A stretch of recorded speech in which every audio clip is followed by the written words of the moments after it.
میں امجد علی خان صاحب کا اور احمد نواز خان کا شکریہ ادا کرتا ہوں،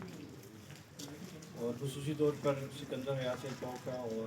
آفتاب احمد خان کا شکریہ ادا کرتا ہوں کہ انہوں نے ان کے تحصیل میں ریپٹ آباد کے جو امیدوار تھے قومی وطن پارٹی کے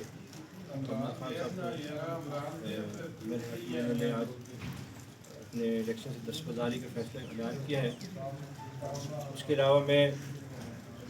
قومی وطن پارٹی کے جو ضلع ایبٹ آباد کی لیڈرشپ ہے، خصوصاً احمد نواز صاحب کا، انہوں نے اس میں بھرپور کردار ادا کیا ہے۔ اس کے علاوہ ان کے جو اپنے ضلع کے جو ورکرز ہیں، عہدیدار ہیں، میں ان کا بھی شکریہ ادا کرتا ہوں کہ انہوں نے اس فیصلے میں ان کا ساتھ دیا اور ان کی آواز پہ جو ہے لبیک کہا ہے۔ شیرپاؤ خان صاحب کے ساتھ میرے والد کے بڑے دیرینہ تعلقات ہیں، بیشتر دفعہ وہ پارلیمنٹ میں اکٹھے بھی رہے ہیں، اور سکندر خان صاحب کے ساتھ میرے اپنے بھی تعلق ہیں،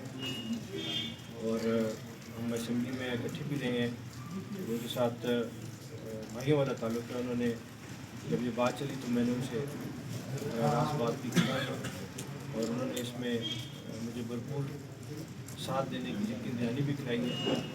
اور آج اسی سلسلے میں احمد نواز صاحب کی طرف آیا ہوں، اور ہمارے ساتھی بھی یہاں موجود ہیں، میری جماعت کے بھی ہیں، میرے دوست بھی ہیں سارے، اور ہم نے ان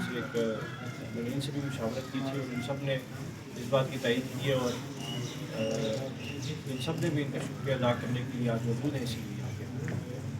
دوسری بات یہ ہے کہ حکومت کی جو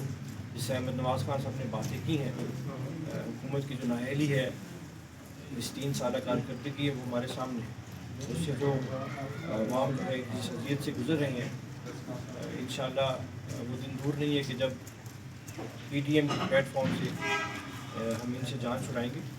اور یہ جو وزراء ہیں اور صوبائی وزراء جو اپنی صفر کارکردگی کا بہت بڑا واویلا کرتے ہیں، وہ عوام جو ہے ان کو بخوبی واقف ہو گئے اور ان کو پہچان گئے، اور اس کا جو نتیجہ ہے 2020-21 کے جو بلدیاتی الیکشن ہوئے 17 اضلاع میں، اس کے بدلے میں حکومت کی جو کارکردگی تھی، لوگوں نے ان کو بتایا کہ آپ کی جو کارکردگی ہے اس کی بنا پہ ہم آپ کو مسترد کر رہے ہیں، اور مجھے انشاءاللہ پوری امید ہے کہ باقی جو اضلاع میں الیکشن ہونے جا رہا ہے ابھی 31 مارچ کو، اس میں بھی اسی طرح